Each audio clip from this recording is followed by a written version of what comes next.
어둠의 성녀, 마더 데레사, 미소 뒤에 감춰진 영혼의 절규 1959년 인도의 무더운 여름이었습니다. 캘커타로 향하는 기차 안, 한 수녀가 자신의 일기장에 조용히 펜을 놀립니다. 그녀의 이름은 마더 데레사. 세상 가장 낮은 곳에서 신의 사랑을 실천하던 그녀의 기록은 그러나 우리가 아는 성인의 모습과는 너무나도 달랐습니다. 제가 애쓰는 것은 무엇을 위함인가요? 만일 하느님이 없다면 영혼도 없을 것입니다. 영혼이 없다면 예수님, 당신 또한 진실이 아니겠지요. 최근에 공개된 그녀의 전기는 이 충격적인 문장으로 시작됩니다. 제목은 나의 빛이 되어라. 자신의 모든 것을 하느님께 바쳤다고 믿었던 세상에서 가장 유명한 수녀. 그녀의 삶과 이 고뇌의 참 문장들 사이에는 과연 어떤 간극이 존재하는 것일까요? 이것은 육체적으로 그리고 영적으로 모든 것이 소진된 한 여인이 보내는 절박한 구조 신호였을까요? 스스로를 어둠의 성녀라 불렀던 마더 데레사. 오늘 우리는 그 미소 뒤에 감춰진 깊고도 어두운 영혼의 비밀을 따라가 보려 합니다. 오늘 이야기에 귀 기울여 주시는 여러분의 삶에 하느님의 평화와 은총이 가득하기를 먼저 기도합니다. 잠시 시간을 내어 구독과 좋아요를 눌러주시는 것은 저희가 더 많은 이들에게 영감을 주는 이야기를 전하는 데 큰 힘이 됩니다. 여러분의 선행이 더 큰 사랑으로 퍼져나가길 바라며 이제 이야기의 문을 엽니다. 사실 마더 데레사에게 이러한 황폐함과 공허함은 아주 오래전부터 시작된 것이었습니다. 그녀는 이 내면의 어둠과 싸우기 위해 더욱 엄격한 자기 수련과 끝없는 노동에 매달렸습니다. 그녀의 일터는 인도의 캘커타, 당시 900만 명이 넘는 인구가 북적이던 거대한 도시였습니다. 아마 우리 부모님 세대 혹은 조부모님 세대라면 이 풍경이 낯설지 않을지도 모릅니다. 전쟁의 폐허 속에서 모든 것이 부족했던 1950년대와 60년대, 우리 역시 비슷한 절망과 가난을 겪었기 때문입니다. 캘커타 역시 마찬가지였습니다.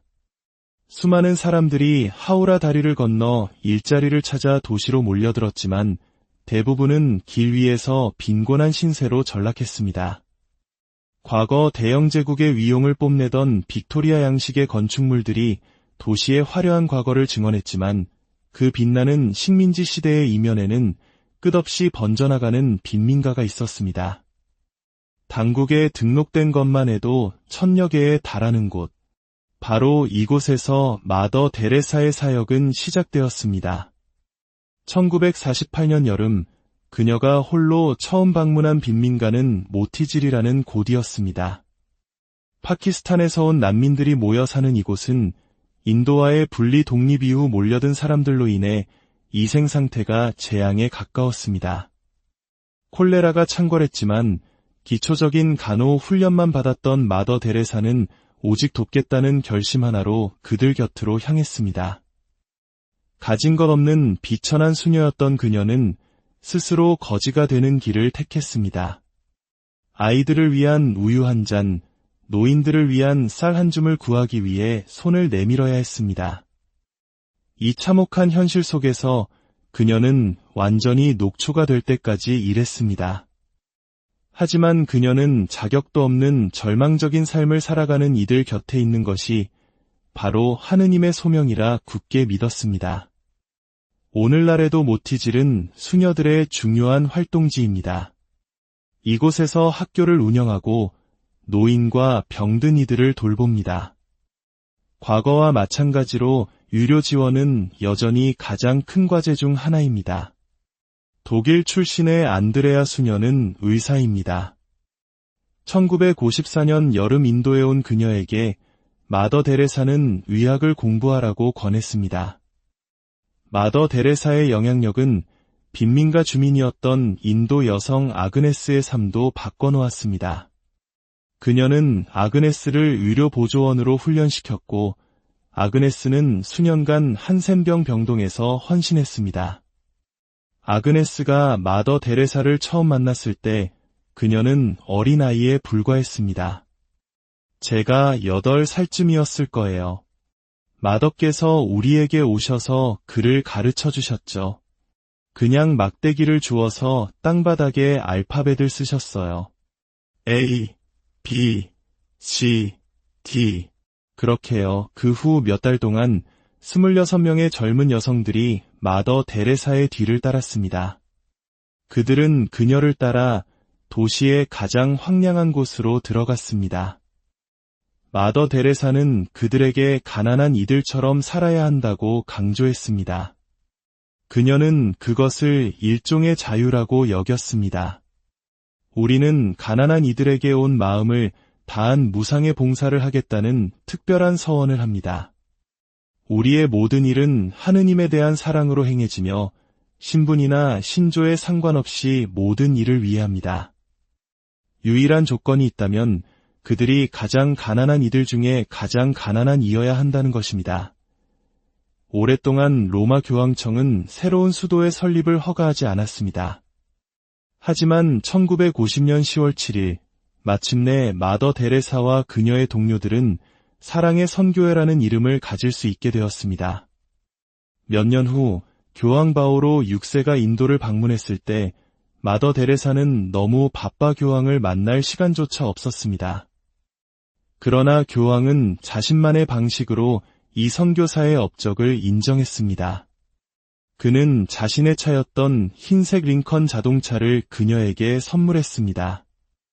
마더 데레사는 즉시 그 차를 경매에 붙여 가난한 이들을 위한 기금을 마련했습니다. 그녀의 나눔은 단순히 음식을 나눠주는 것에 그치지 않았습니다. 안드레아 수녀는 회상합니다. 마더에게 가장 중요했던 것은 모든 사람 안에서 하느님을 보는 것이었습니다. 그녀는 사람들에게 그들의 존엄성을 되찾아주려 했습니다. 때로는 그들 자신조차 잊어버린 보이지 않는 곳에 묻혀있던 존엄성을 말이죠. 사람들을 만날 때마다 그녀는 우리에게 이렇게 당부하셨습니다. 어떤 사람도 당신 곁을 떠날 때 조금이라도 더 행복해지지 않거나 어떤 도움도 받지 못한 채로 가게 해서는 안 됩니다. 캘커타 중심부에 위치한 본원에서는 젊은 수련 수녀들이 자신의 소임을 위한 훈련을 받습니다. 그들은 8년 동안 수도회에 검소하고 엄격한 생활에 익숙해져야 합니다. 흰색 사리 2벌, 샌들 1켤레, 기도서 1권과 묵주. 이것이 선교사들이 가진 소유물의 전부입니다. 그리고 수도의 창설자는 그들에게 이러한 메시지를 전합니다. 우리는 충만한 삶을 살아야 합니다. 행복하게 살 수 있어야 합니다. 어쩔 수 없이 해야만 해서가 아닙니다. 여기 온 누구도 억지로 오지 않았습니다. 여러분이 오기로 선택한 것입니다. 저는 제가 옳은 일을 했다는 것을 단 한순간도 의심한 적이 없습니다. 그것은 하느님의 뜻이었고 그분의 선택이었습니다. 그 누구도 저에게서 빼앗아갈 수 없는 행복입니다. 단 한 번의 의심이나 불행도 없었습니다. 수련 수녀들이 하느님께 봉사하기로 최종 서원을 하는 순간은 마더 데레사에게 가장 행복한 시간이었습니다. 그들의 엄숙한 서약식은 그녀 자신이 하느님께 했던 약속을 떠올리게 했고 그녀 안에서 피어오르는 의심을 잠재울 힘을 주었습니다. 하지만 그녀의 일기장에는 또 다른 고백이 적혀 있었습니다. 저는 하느님에 대한 부드러운 사랑을 이야기하지만 정작 저는 그분의 사랑에 대한 믿음을 갈망하고 있습니다. 제발 제가 겉으로 드러내는 기쁨을 계속 유지할 수 있도록 기도해 주세요. 저는 이 무기로 사람들을, 심지어 제 동료 수녀들까지도 속이고 있습니다. 그녀의 속임수는 통했습니다. 수녀들은 원장 수녀가 품고 있는 깊은 의심을 전혀 눈치채지 못했습니다. 매일 아침 그들은 작은 그룹으로 본원을 나서 학교와 병원, 그리고 거리로 향합니다. 사랑의 선교회는 이제 캘커타에서 널리 알려졌고 신문 기사들은 대중의 관심을 끌어 기부금과 자원봉사자들을 모았습니다. 그 중에는 절실히 필요했던 의사와 간호사들도 있었습니다. 그러나 그녀의 내면은 텅 비어 있었습니다. 내 영혼 안에서 하느님의 자리는 텅 비어 있습니다. 내 안에는 하느님이 없습니다. 갈망의 고통이 너무 클 때 저는 그저 하느님을 갈망하고 또 갈망합니다. 그리고 바로 그때 저는 느낍니다. 그분은 저를 원하지 않으신다는 것을, 그분은 거기에 계시지 않다는 것을. 저는 영혼들이 하느님께 가도록 돕고 있는데 제 자신의 영혼은 어디에 있는 것일까요? 하느님은 저를 원하지 않으십니다. 이것은 그녀가 니너 신부에게 털어놓은 말이었습니다. 1950년대 초부터 그와 마더 데레사는 가까운 사이였습니다. 그녀의 내면적 갈등을 알아차린 신부는 그것을 그녀의 영적 깊이의 증표로 해석했습니다. 그녀는 마음속의 어둠, 온 세상의 어둠을 느꼈습니다. 그녀는 이 어둠이 자신을 우리와 더 가깝게 만들어준다고 말했습니다. 그녀가 하느님의 위대함뿐만 아니라 우리 자신의 삶 속에 있는 버려짐과 고통, 무력함에 대해서도 이야기했다는 사실이 바로 그것입니다. 하지만 마더 데레사의 고통은 계속되었습니다. 신부님, 제 삶의 모순을 보십시오.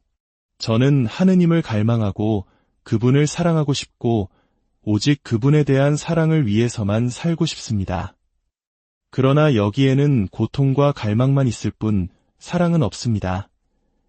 사진작가 라구라이가 찍은 마더 데레사의 초상화는 그녀가 원했던 것보다 더 많은 내면의 투쟁을 이야기합니다. 그의 사진 속에서 우리는 그녀의 눈에 담긴 강렬함을 봅니다.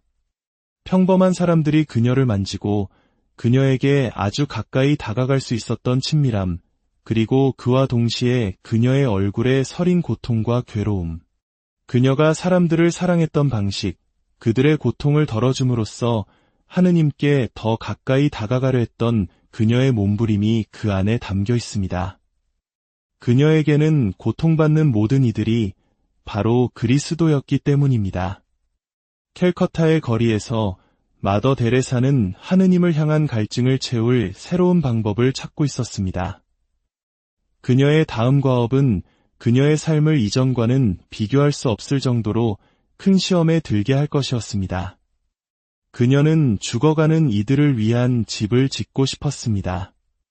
빈민가 주민들이 적어도 마지막 순간만이라도 존엄성을 지킬 수 있도록 말입니다. 그녀는 힌두교의 성지인 칼리가 사원 지역으로 향했습니다.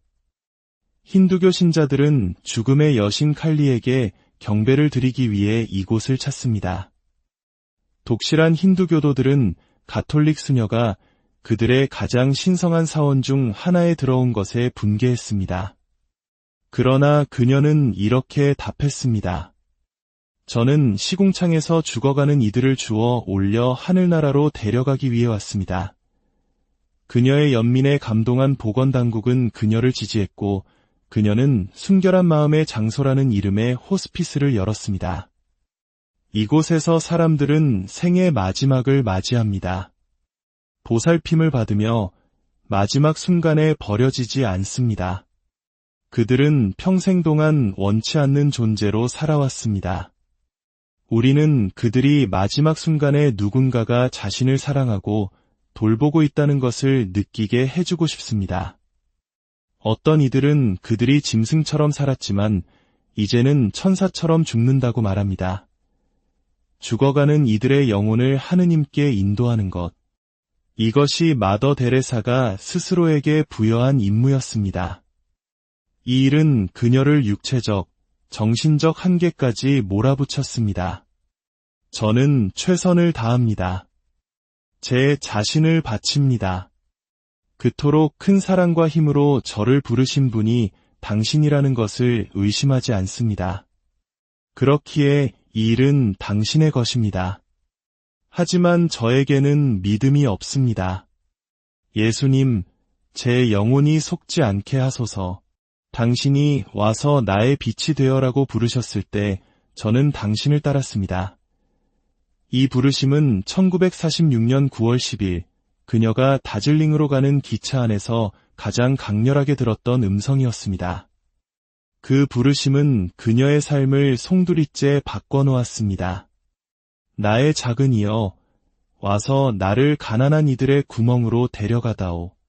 와서 나의 빛이 되어라. 하지만 그 강렬했던 체험 이후 하느님과의 친밀한 관계가 흔들리자 그녀는 자신의 소명의 동기를 인어 신부에게 털어놓았습니다. 이 일이 시작되었을 때 저는 이 모든 것이 무엇을 의미하는지 알았습니다. 제 온 마음으로 모든 것을 받아들였습니다. 하지만 신부님, 지금은 너무나 어둡고 너무나 다릅니다. 그럼에도 불구하고 제 모든 것은 그분의 것입니다. 그분이 저를 원하지 않으심에도 불구하고 말입니다.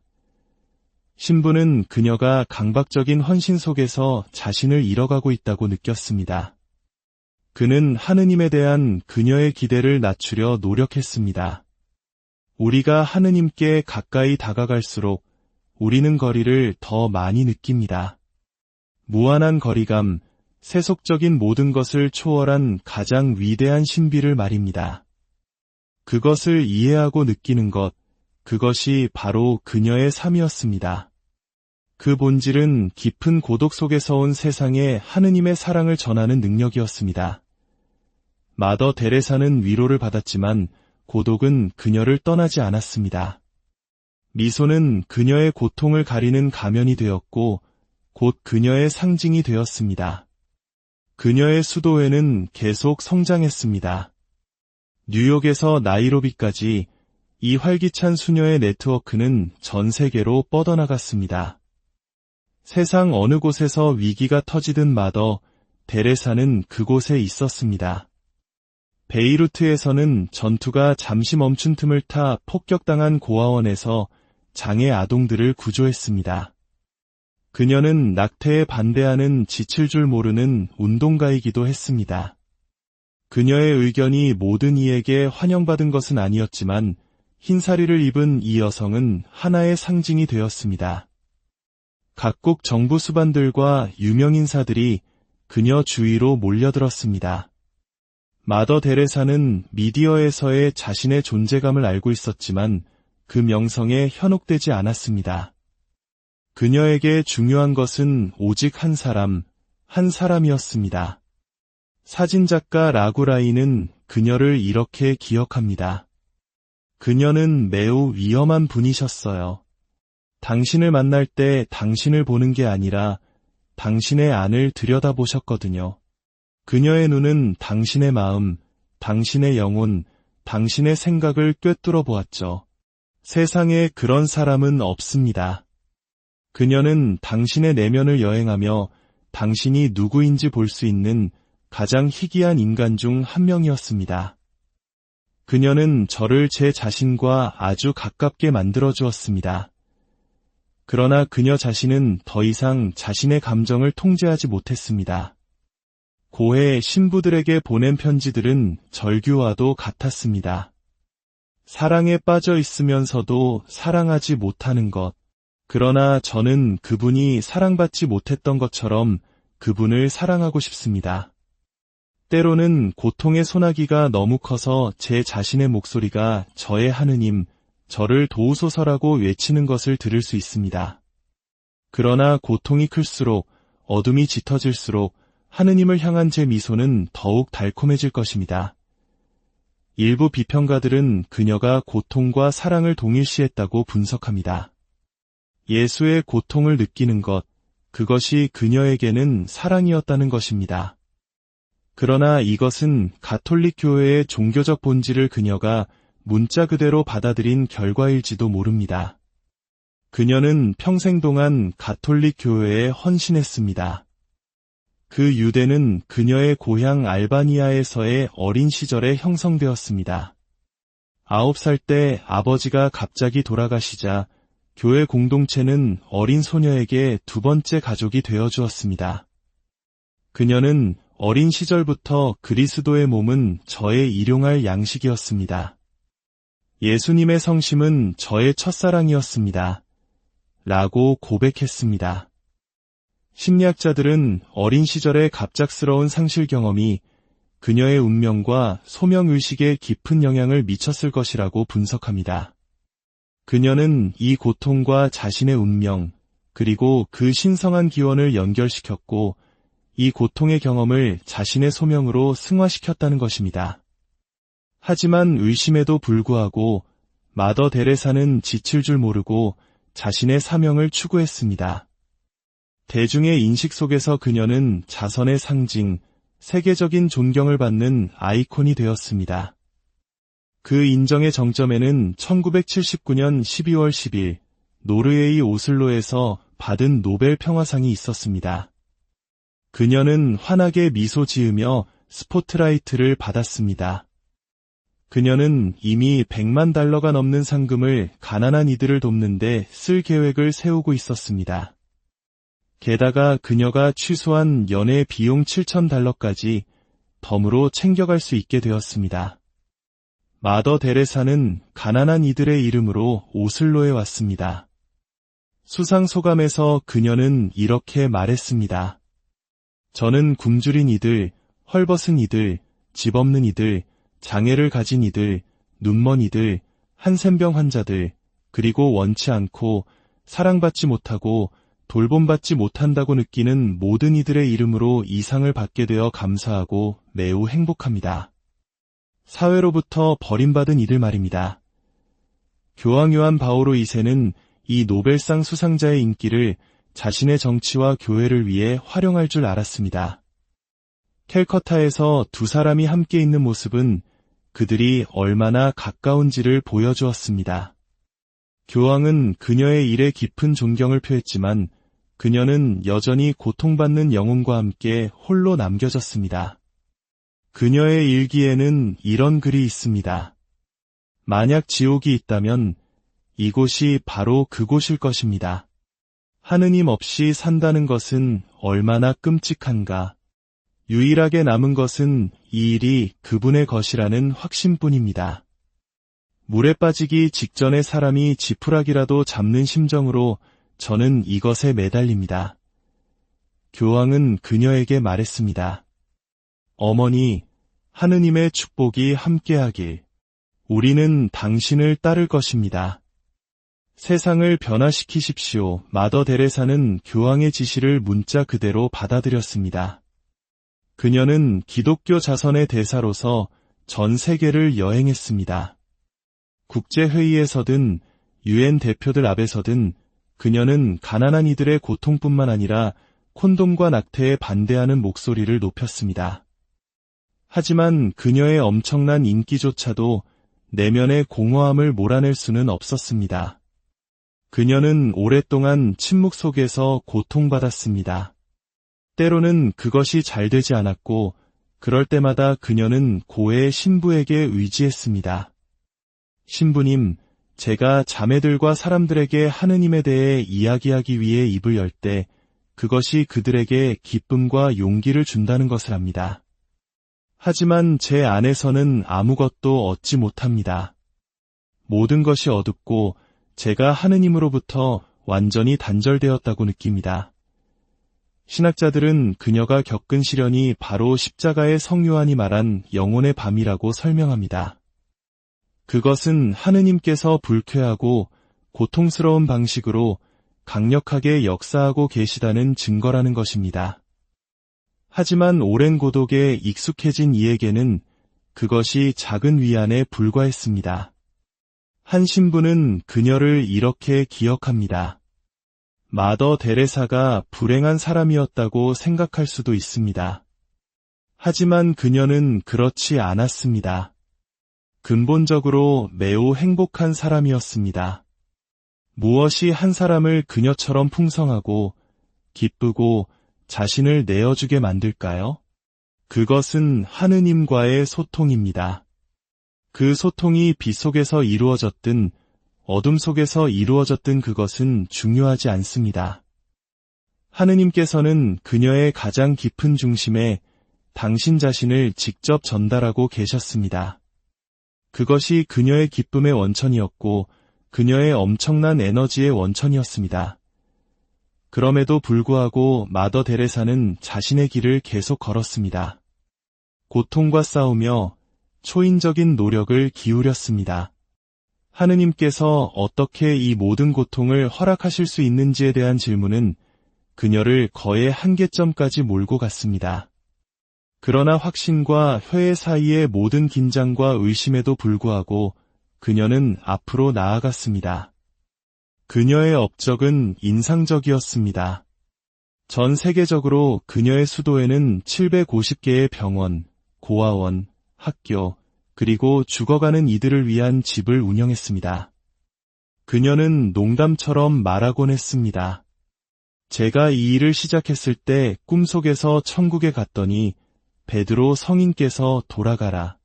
천국에는 빈민가가 없다고 말씀하셨습니다. 저는 너무 화가 나서 그에게 말했죠. 제가 천국을 사람들로 가득 채울 겁니다라고요. 이미 5만 명이 올라갔습니다. 마더 데레사는 세상에서 가장 유명한 수녀가 되었습니다.